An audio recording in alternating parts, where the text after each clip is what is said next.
Hola a todos. Ahora en esta charla vamos a revisar el protocolo de soporte vital avanzado tras cirugía cardíaca. Es un protocolo específico que requiere de una formación y un entrenamiento determinados. La incidencia de parada cardíaca tras cirugía cardíaca se encuentra en torno a un 0,7 a un 8%, con una supervivencia cercana al 50% mayor que las paradas en otros escenarios. El principal motivo de la mejor supervivencia de estos pacientes es que las causas suelen ser reversibles, siendo lo más frecuente la presencia de una fibrilación ventricular hasta en el 50% de los casos, seguido del taponamiento cardíaco y el sangrado masivo, manifestándose ambos en la mayoría de las ocasiones como una actividad eléctrica sin pulso. ¿Y por qué es necesario un protocolo especial? Porque debemos tener en cuenta que las compresiones torácicas son inefectivas en una parada cardíaca secundaria a un taponamiento cardíaco o hipovolemia extrema. Y por ello estos pacientes van a recibir una inadecuada perfusión cerebral durante la parada cardíaca. Y como segunda consideración es que se puede producir daño cerebral irreversible al cabo de 5 minutos de inicio de una parada, como consecuencia de la hipoxia cerebral. Por eso, estos pacientes necesitan una resternotomía de emergencia en menos de 5 minutos para intentar evitar así el daño neurológico. Hay dos estudios principales que recogen varias reaperturas y en el primero de ellos se ve que los pacientes que se les realiza la resternotomía de emergencia en menos de 10 minutos tienen una supervivencia del 48%, por encima de los 10 minutos la supervivencia cae hasta el 12%. Y en el otro escenario también encuentran que en estos pacientes deben ser reabiertos en menos de 5 minutos desde el inicio de la parada o la fibrilación ventricular o taquicardia ventricular. Actualmente está ya ampliamente aceptado que la parada cardíaca en el paciente posoperado de cirugía cardíaca es lo suficientemente diferente como para desarrollar un propio algoritmo de tratamiento, apareciendo ya en múltiples guías. La primera guía donde apareció fue la Sociedad Europea de Cirujanos Cardiotorácicos en el año 2009, posteriormente se incorporó a las guías ILCOR y en 2017 en la Sociedad de Cirujanos Torácicos, los cuales crearon el curso CALS en Reino Unido y el que hemos hecho algunos de nosotros. Este es el protocolo, ¿vale? El algoritmo que propone las guías del ILCOR del 2021. Y ahora vamos a ver el protocolo que seguimos en UCI anestesia. Está también basado en lo mismo que dicen las guías y en lo que recoge el curso CALS. Aquí tenemos el algoritmo del CALS, en el que, como veis, lo primero que tenemos que hacer es comprobar el ritmo y en función del ritmo que tengamos vamos a seguir una línea diferente de actuación. En los tres casos, una vez que hemos intentado hacer unos primeros pasos que ahora veremos, si no conseguimos recuperar el gasto cardíaco, vamos a iniciar un soporte vital con compresiones torácicas y realizar la resternotomía de emergencia en menos de 5 minutos.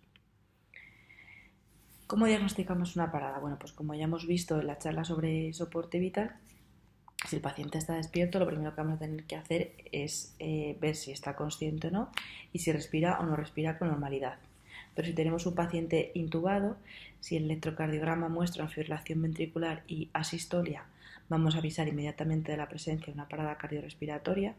Pero si el electrocardiograma es compatible con gasto cardíaco, como es una actividad eléctrica sin pulso o una taquicardia ventricular, debemos analizar las otras ondas de presión, tanto la arterial como la pulsioximetría y la capnografía si dispusiésemos de ella en la UCI. Si son planas, avisaríamos de la presencia de una parada cardiorrespiratoria. Solamente nos vamos a parar a comprobar la presencia de pulso central en caso de que tengamos una duda significativa en el diagnóstico. Si nos encontramos ante una fibrilación, una taquicardia ventricular, debemos de realizar 3 intentos secuenciales de desfibrilación sin realizar compresiones torácicas. La probabilidad de cardioversión exitosa disminuye drásticamente desde el primer al segundo intento y disminuye aún más del segundo al tercer intento. Por ello, deberemos de realizar la resternotomía tras el tercer intento, debido a que las probabilidades de que tengamos un éxito con un cuarto intento de desfibrilación van a ser mínimas. Recordar que tras el tercer intento vamos a considerar que estamos ante una fibrilación ventricular o una taquicardia ventricular refractarias, y hay que administrar 300 miligramos de amiodarona o lidocaína 1 miligramo kilo como una alternativa útil con una eficacia similar. Podemos diferir el inicio de las compresiones torácicas hasta 1 minuto para realizar la desfibrilación, y porque las compresiones torácicas, como ya sabéis, son potencialmente lesivas. Pueden producir lesiones pericárdicas, fracturas esternales, fracturas costales, lesiones del sistema de conducción, laceraciones miocárdicas, rotura de cámaras cardíacas, discencias de válvulas protésicas, disección y rotura de grandes vasos o rotura de músculos papilares. Pero si vamos a tardar en tener disponible el desfibrilador, sí que tenemos que iniciar inmediatamente las compresiones torácicas.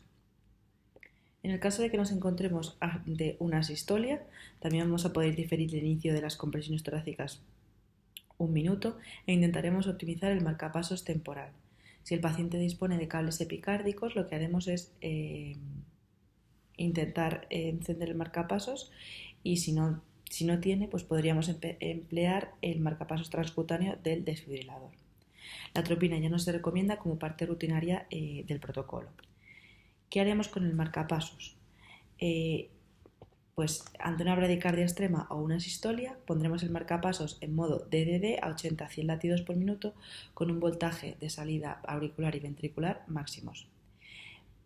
Recordar que muchas pilas de marcapasos ya tienen un botón de emergencia, que es el D00, que muchas de nuestras pilas lo tienen, es un botón rojito y no tenemos que estar buscando dónde poder seleccionar los modos, sino que le das directamente a este botón y se pone a estimular de forma fija, y lo que tendríamos que hacer es solamente modificar el voltaje de salida para que fuera el máximo.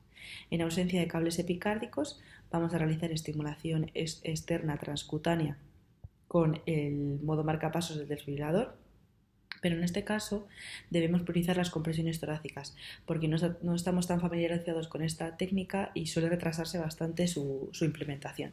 Así que en este caso sí que vamos a hacer compresiones desde el primer momento. Si el marcapasos está funcionando previo a la parada y muestra una actividad eléctrica sin pulso, las espículas nos podrían ocultar una fibrilación ventricular subyacente y deberíamos interrumpir la estimulación con marcapasos. ¿Vale? Como ya he dicho, la actividad eléctrica sin pulso, si no tiene marcapasos, pues nos vamos a fijar en el resto de ondas para ver si tenemos pulso o no, como ya hemos dicho, para diagnosticar la parada. Pero si tuviésemos un marcapasos, habría que desconectarlo para ver si tenemos una fibrilación ventricular oculta. Si tenemos dudas de si es una fibrilación ventricular fina, vamos a desfibrilarlo sí o sí, porque es mejor intentar desfibrilar que empezar con las compresiones cardíacas en este caso, ¿vale? En cualquiera de los tres casos, si con las medidas que hemos dicho, las tres desfibrilaciones en el caso de los ritmos desfibrilables, la colocación de un marcapasos en el caso de la sistolia o una actividad eléctrica sin pulso, nada funciona, vamos a iniciar el soporte vital.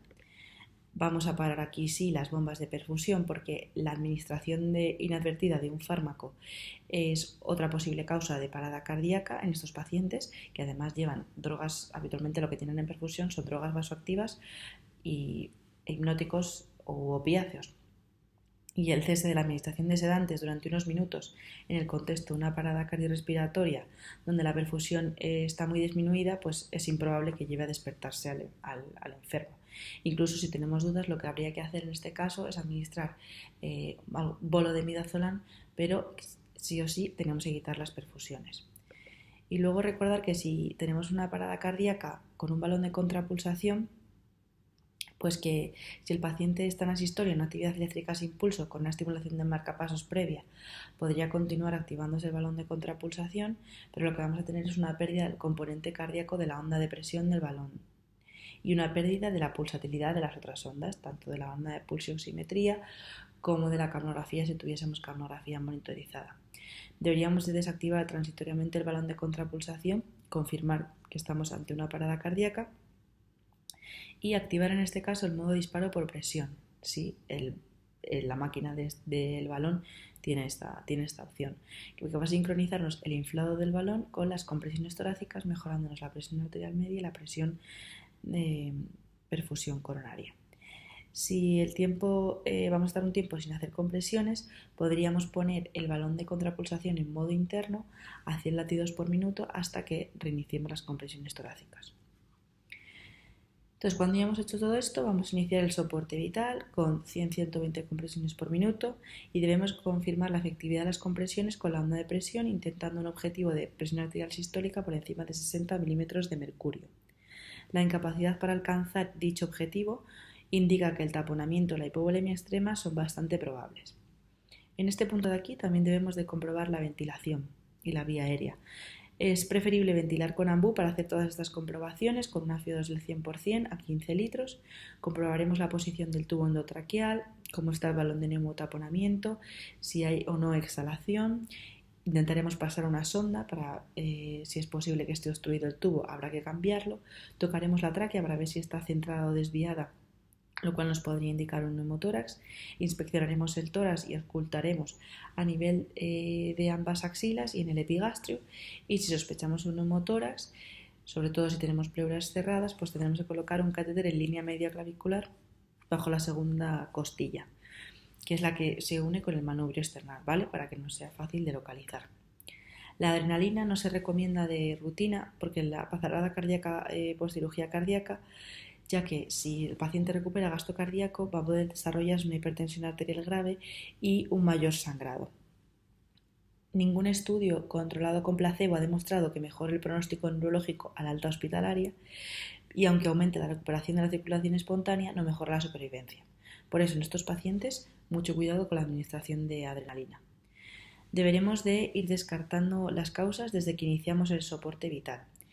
Aunque tras cirugía cardíaca lo más frecuente es que nos encontremos con un ritmo desfibrilable, como ya hemos dicho hasta un 50% de los casos, si estamos ante una sistolia o una actividad eléctrica sin pulso, lo más frecuente es que tengamos un taponamiento, una hipovolemia extrema o un neumotórax a tensión. Causas todas ellas que se van a corregir con la rasternotomía de emergencia. ¿Vale? O sea, el neumotórax, si no abrimos la pleura, obviamente no se va a resolucionar. Lo que sí que se va a solucionar es el taponamiento cardíaco producido por el neumotórax a tensión. Otras posibles causas son alteraciones iónicas que nos van a llevar a tener que hacer RCPs mucho más prolongadas en el tiempo para intentar corregir estas alteraciones. Puede ser por tóxicos, ¿vale? Que es poco probable, pero bueno, ya deberíamos haber parado todas las infusiones que estén pasando en el enfermo. Y la hipotermia, una causa aún más rara, pero que podría ser que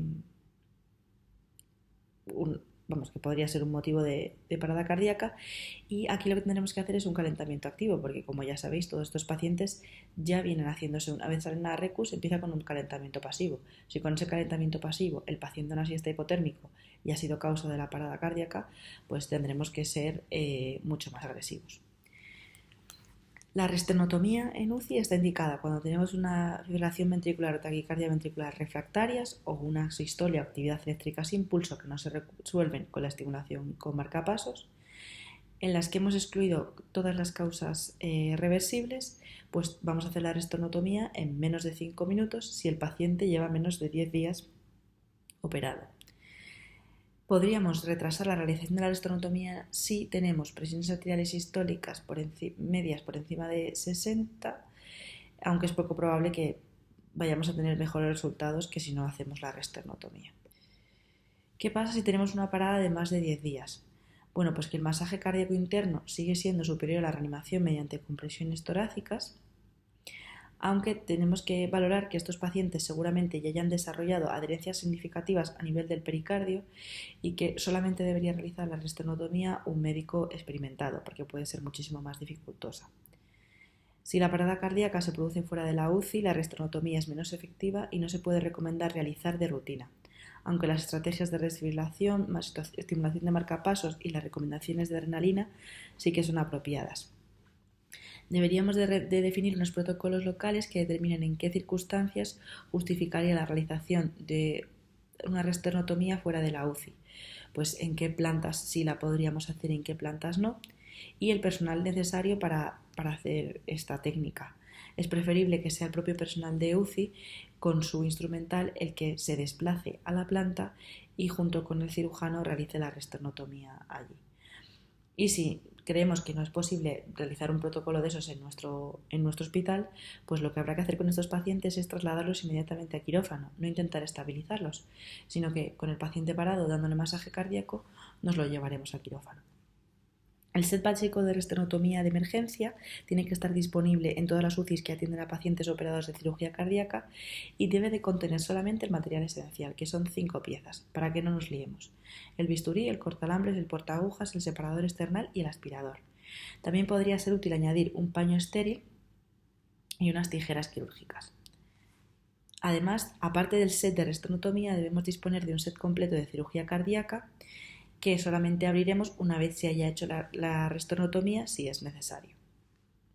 Ambos sets deben estar claramente indicados y deben de ser revisados de forma regular. Si no hay cirujano cardíaco disponible 24 horas, como puede ser a veces en este hospital, que a veces tenemos de residentes a los de cirugía torácica, el personal no quirúrgico debe ser entrenado y puede realizar esta técnica, ¿vale? La ley ampara que ante una situación de parada cardíaca se hagan técnicas quirúrgicas resucitativas, como es la cricotilotomía, la colocación de un tubo de tórax, la esternotomía de emergencia o la cesárea perimortem en la paciente embarazada. Para la esternotomía de emergencia son necesarias mínimo 2 personas, preferiblemente 3. Deben prepararse con una bata y guantes tan pronto como se alerta de la parada cardíaca. Y no es necesario el lavado de manos antes de ponerse los guantes y se emplea la técnica del guante cerrado que veremos en el taller de esternotomía. ¿Cuál es la técnica? Bueno, pues el personal tiene que estar lavado, la caja lista y abierta y el paño estéril en mano para colocar. Mientras tanto, quien estaba haciendo las compresiones va a continuar haciendo las compresiones hasta que esto esté listo, y una vez se vayan ya a colocar el paño estéril, la persona que estaba dando las compresiones a la que se va a retirar, retira el apósito. Colocan el paño estéril y uno de los dos que están lavados continúan con las compresiones torácicas. Debemos usar el bisturí para abrir la incisión, que puede ser, si es con hilos, abriremos la incisión que ya tiene el paciente, pero si son grapas, abriremos una incisión paralela a la anterior, ¿vale? Luego abriremos las suturas profundas hasta llegar a los alambres. Uno corta los alambres y el otro tira de ellos con el portaagujas para hacerlo todo más rápido. Aquí ya se abre parte del esternón y debemos de aspirar con cuidado.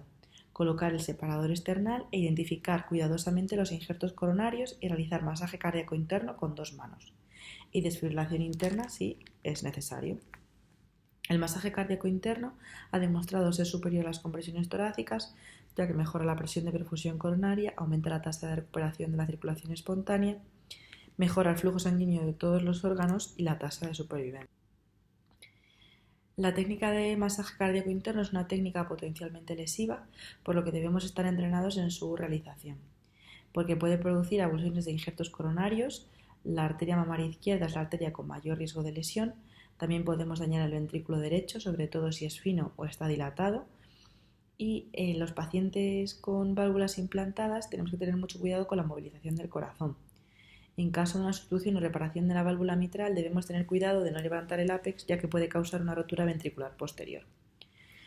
Debemos hacer la técnica de las 2 manos, que consiste en pasar la mano derecha sobre el ápex hacia la parte posterior del corazón, intentando no levantarlo, ¿vale?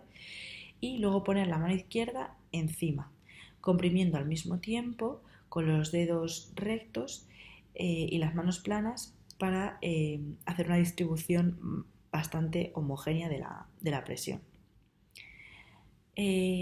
Podríamos valorar entrar en bomba o en ECMO tras la reesternotomía aquí en la UCI, ¿vale? Si no conseguimos un gasto cardíaco espontáneo adecuado. Y hay un estudio con 16 casos clínicos que reportan una supervivencia del 56% de pacientes que presentaban una FV refractaria a los que se entró en bomba en la UCI tras haberles hecho la reesternotomía. El problema en estos pacientes es si al estar parados, si la administración de heparina va a ser efectiva para anticoagular al paciente previo a entrar en bomba, por lo que recomiendan administrar de inicio 300 miligramos y purgar el circuito con 100 miligramos más. Indican que si el centro tiene experiencia en canular ECMOs periféricos, se puede colocar un ECMO periférico, pero aquí también tenemos que tener en cuenta que estos pacientes también tienen que tener cierto nivel de anticoagulación. Entonces tendremos que valorar qué dosis es la más óptima y podríamos canular también a nivel central sin hacer las bolsas de tabaco. Para no perder el tiempo, deberían de canular y luego ya una vez el paciente está canulado y estable, hacer las bolsas de tabaco, ¿vale? Para no perder el tiempo. El desarrollo, ¿cómo hacemos todo esto en la UCI, ¿no? Porque son muchas tareas. Bueno, pues hay 6 puestos que son clave. El compuesto 1, que da las compresiones torácicas, 2, que se encarga de la vía de ventilación, el 3, que se encarga del desfibrilador, el 4, que es el líder de equipo, 5, con la medicación y bombas de infusión, y el 6, el coordinador de la UCI, ¿vale? Así es como deberíamos de ponernos.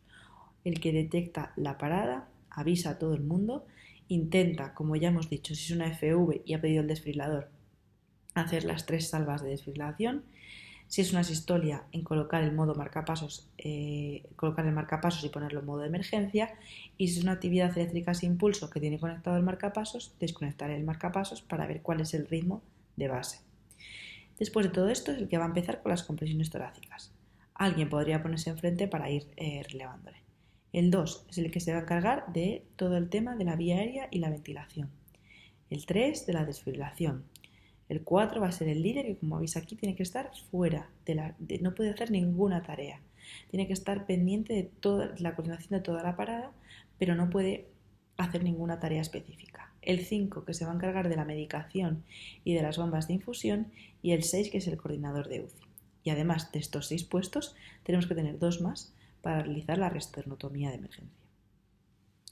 Entonces, el puesto 1, las compresiones. Es la persona que va a identificar la parada. Como ya hemos dicho, hemos hecho cada una de las cosas que teníamos que hacer en función del ritmo en el que se encuentra. Inmediatamente después va a empezar las compresiones torácicas a 100-120 compresiones por minuto con un objetivo de presión arterial media por encima de 60 milímetros de mercurio. El puesto 2, que se encarga de la vía aérea, va a poner la CO2 al 100% y quitar la PIP, mientras le traen un ambú.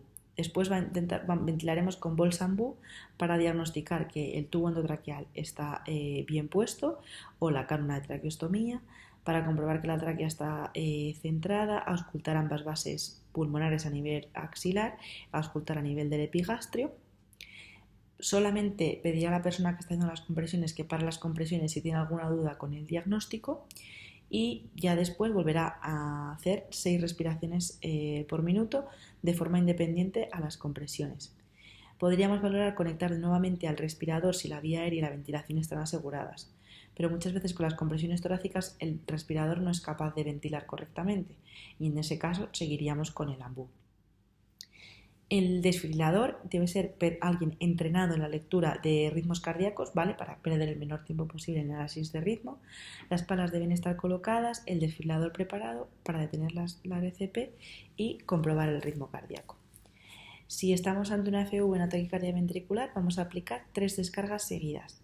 Podemos desde el inicio aplicar 360 julios o empezar en 150 e ir escalando progresivamente las siguientes desfibrilaciones. No vamos a realizar masaje cardíaco entre las descargas. Si no hay respuesta, vamos a comenzar la RCP y a repetirla el análisis de ritmo cada 2 minutos. Y esta persona tiene que estar preparada para realizar descarga con las palas internas en el caso de que cuando abramos esté indicado, ¿vale? Y en este caso la energía que vamos a dar en todo momento van a ser 20 julios. Si hay una bradicardia extrema, esta es la persona que se debería de encargar de la estimulación con el marcapasos. El líder, el 4, debe ser la persona más entrenada y con más experiencia en el manejo de estas situaciones y debe de indicar que va a tomar el papel de líder. Verificar que todas las personas asignadas tienen muy claro cuál es su rol y saben qué es lo que deben de hacer. Deben mantener una RCP óptima, seguir el protocolo, comunicarse constantemente con cada una de las posiciones, controlar de forma estricta el tiempo y valorar que el personal esté preparado para hacer la resternotomía. El número 5, que se encarga de la medicación y de las bombas, debe ser alguien entrenado en el manejo de fármacos. Debe de tener todas las medicaciones que estén en ese momento infundiéndose y no administrar adrenalina, salvo que una persona encargada, líder en este caso, lo indique. La amiodarona es la única medicación que se administra por protocolo y entonces una vez, si ya tenemos un ritmo desfibrilable y se han dado 3 descargas, administrará 300 de amiodarona sin que nadie se lo diga. Y a la quinta descarga 150 miligramos más. Y aunque lo haga sin que nadie se lo diga, debe de informar al líder de que lo ha hecho. El sexto, el coordinador, debe ser un enfermero de UCI experimentado y esa persona debe de identificarse como el coordinador. Asignará las tareas a otras personas que se encuentren disponibles fuera de las posiciones que ya hemos comentado, localizará y alertará a las enfermeras de quirófano, se encargará de que el set de restonotomía esté disponible y de otro material si hace falta, y de asignar al personal que debe de ir a buscarlo. Además, se encargará de optimizar el espacio dejando hueco alrededor de la cama, aislando al paciente del resto de enfermos y conseguir una luz apropiada. Todo el personal al que el coordinador le asigne una tarea debe de notificar posteriormente que ha completado su trabajo. Hay 2 papeles que son fundamentales aquí, que son el líder, que es el responsable de la parada, y el coordinador de UCI, que es el responsable de la organización. Pero todos los papeles son importantes, todos debemos trabajar en equipo y como ya habéis visto que cada persona tiene un protocolo a seguir, no debemos esperar órdenes, sino que debemos, si yo estoy en la posición 2, debo de ir haciendo todas las cosas que os he dicho y ir informando al líder de lo que voy encontrando. El 5 igual, para las bombas, informa al líder de que ha parado las bombas, pone la amiodarona en caso de que sea necesario y le pregunta al líder si es necesario o no poner adrenalina u otras medicaciones. ¿Qué hacemos en algunas situaciones especiales? Bueno, pues en los pacientes trasplantados cardíacos, cardiopulmonares o pulmonares vía esternotomía pueden ser reanimados de la misma forma que con este protocolo. En el caso de que se haya realizado una incisión de tipo Clamshell o una toracotomía simple, pueden ser tratados mediante reapertura de emergencia de la incisión siguiendo las mismas indicaciones que este protocolo, aunque el masaje cardíaco es bastante más difícil. Y si es necesario hacer una esternotomía, solamente la realizará un cirujano que tenga experiencia. Si el paciente tiene el tórax abierto, el cirujano en este caso nos debería proporcionar las instrucciones específicas sobre cómo proceder en caso de una parada, pero las compresiones torácicas se deben de hacer en el centro del tórax, sobre las compresas y las gasas, observando la curva de presión arterial para comprobar la eficacia. Y es muy posible que requiera hacer menos fuerza. En caso de que se indique hacer masaje cardíaco interno, la técnica debe ser completamente aséptica, pero es mucho más sencilla porque solamente hay que retirar los apósitos y las gasas, no hay que retirar los alambres. Pero tenemos que tener mucho cuidado, no vaya a ser que las gasas estén como pegadas y nos llevemos los injertos en caso de que sea un paciente coronario. En los pacientes con asistencias ventriculares hay publicados casos clínicos aislados de compresiones torácicas efectivas sin dañar el dispositivo de asistencia, aunque la evidencia es escasa.